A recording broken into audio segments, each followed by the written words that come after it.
The last 2 years have seen some decent additions to the multi-cruise ship lineup in Star Citizen, from the humble Crusader Spirit series all the way to the hulking Ducka Ducka platform that is the RSI Polaris. We've seen a best-in-class ship brought low by balancing, and a slew of citizens start to realise that their dream of soloing a ship intended for many might be a little less feasible than they'd hoped. And amongst all of these, one ship, outdated and toiletless as it is, has still sprung forth from the lips of many a player, whether the question be, what should I upgrade to from my starter, or what the hell just sprayed me? The answer has often been the same.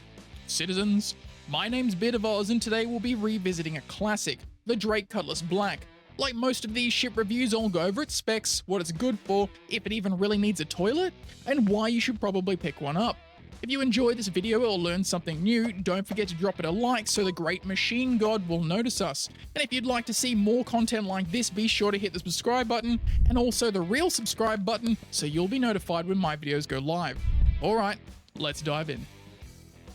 Now, if you're new to Star Citizen, or maybe you've just never managed to make it off Crusader, you might not be aware of the Drake Cutlass BLK, so consider this your crash course on the subject.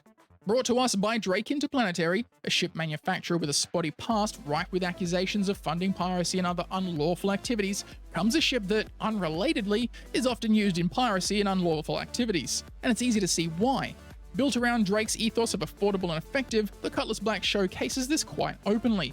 Like so many Drake vessels, it has a rough and hastily welded together chassis, an abundance of weapons, and unlike the other snobby manufacturers, does its best to keep within an affordable price range for the budding entrepreneur. But enough of the blurb, let's get into details. First and foremost, how much will this beauty set you back? Currently available for purchase at New Deal in Lawville and Hurston, this ship can be yours for the reasonable price of 2.1 million Alpha UEC. If that seems a bit rich for a ship you aren't sure you'll even like, you will. It can be rented from the Traveller Rentals kiosks at the cargo levels of space stations for 42,000 Alpha UEC per day. And should you love the ship so much that you can never imagine not having it, you can throw your hard-earned real-life money at it on the pledge store for $110 US. Though again, unless it has an iron grip on your soul, it's reasonably priced in game, so you don't need to spend real money. Fresh from the shop floor, the Drake Cutlass BLK is a multi-crew vessel intended for a crew of 1 to 3, though it can comfortably be used by just 1.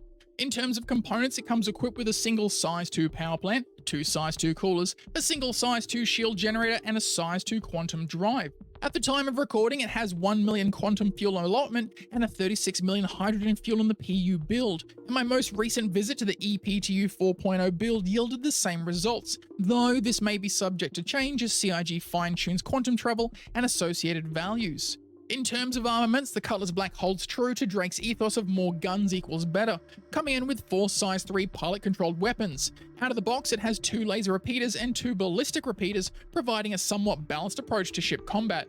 But that's not all. The Cutlass BLK also comes with 16 missiles, 8 size 3 and 8 size 2, not to mention the twin size 3 turret on the roof of the vehicle for use by another crew member. So let's have a look at the interior of the ship.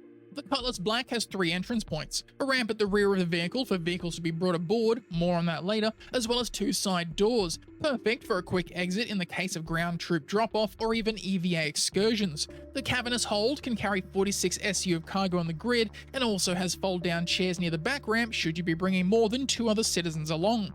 Through the door at the front of the cargo hold, we enter the combo cockpit, armory, living area, equipped with bunk bed, equipment lockers, gun rack, engineer's terminal, and the seat for the roof-mounted turret mentioned earlier.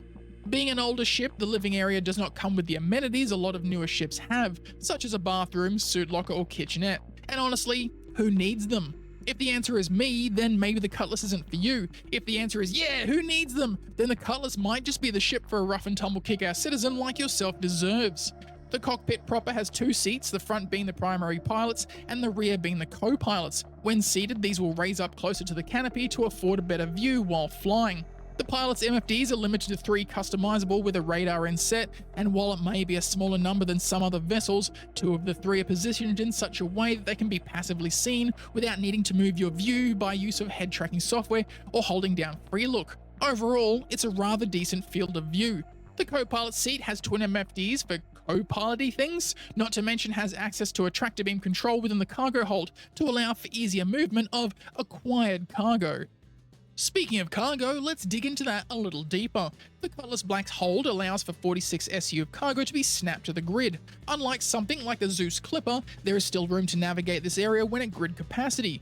The limitation of crate size, however, might be off-putting to some, as it will accommodate two 16 SU crates at the maximum, and the remainder being occupied by 2s or 1s. Generally speaking, this isn't a deal breaker, as the majority of work a citizen would be doing in this ship would primarily deal in these smaller amounts of cargo. Mounted close to the rear exit is the remote-controlled tractor beam, making the movement of heavier cargo easier. At the time of this recording, this wasn't vital, though I suspect we haven't seen the last of balancing when it comes to handheld tractor beams and their influence on certain size and weight categories. Not to mention that when battery life is implemented for those handheld tools, the convenience factor of a ship-powered tractor beam will pay dividends. Another note of worth is the Cutlass having multiple doors that can accommodate the movement of cargo. It's incredibly useful should time be of the essence. As mentioned before, the cargo hold is useful for the transportation of smaller ground and hopper vehicles. Sadly, it won't accommodate larger vehicles like tanks or Ursas, but for the industrialist players, vehicles such as the ROC for mining, the Argo CSV for base building in the future, and should you really wish to risk it all, one of CIG's many totally safe hoverbikes. As salvage and economy changes start to make the profession a more robust, viable and profitable one, the expansive hold will also be rather useful for the collection of components and weapons from other vessels, and should self-reloading ever become a thing, a great way to store thousands of rounds of ballistic ammunition. When it comes to combat, the Cutlass Black can hold its own. With enough hardpoints to allow some level of personalization, it can be built out to serve a reasonable range of combat encounters. Default, it will come with Panther repeaters and ballistic repeaters for penetrative damage, but I'm partial to attrition repeaters, and I've just unlocked these salvage pyro repeaters, so I'm going to give them a go. You could all go the same type of damage or mix it up. That's the beauty of having more hardpoints. The size 2 shield will keep you protected well enough from smaller targets, though should you go up against too many at once or a larger opponent, it won't hold out for very long. Thankfully, while they may not be as sleek and pretty as other manufacturers, Drakes tend to be on the robust side, so the hull will sustain a decent amount of damage before things start to get dicey. Cliche as it might sound, the Cutlass Black is about as jack of all trades as you are likely to get in Star Citizen.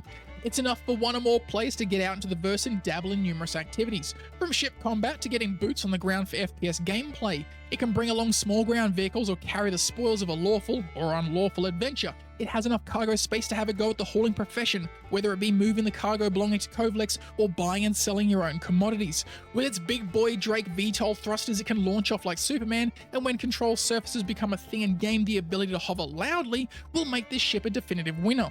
It has enough quantum fuel, even after CIG's recent bout of balancing, to get you most of the way anywhere important. It has a set of gun racks for tractor and salvage beams or rifles, and it's only the lack of sidearm and larger weapon racks that sets it back compared to newer vessels. And I think the day we see suit lockers actually become more than just a timeout corner, Cutlass Black owners will likely feel this loss the keenest. But who knows? Maybe CIG will gold past the Cutlass before then. All things under consideration, the Cutlass Black is a ship that is from the older lineup that is so simple in what it holds that the barest minimums have been taken to keep it relatively up to date. It has an engineering terminal, though the components have yet to be physicalized. Its flared out thrusters look more and more archaic with each new Drake ship released, and even then, it's so recognizable that only the most devout critic of Drake ships could hate it. It's far more affordable than most other ships in its bracket, and still doles out enough punishment that you shouldn't overlook it. I might be biased, and I am. Drake's the best damn manufacturer in the game, but I definitely think the Cutlass Black is a ship that every citizen should own at some point at their time in the verse.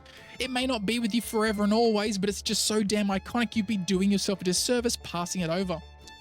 And there you have it, the Drake Cutlass Black in all its glory. Do you own one? Is it your favorite ship?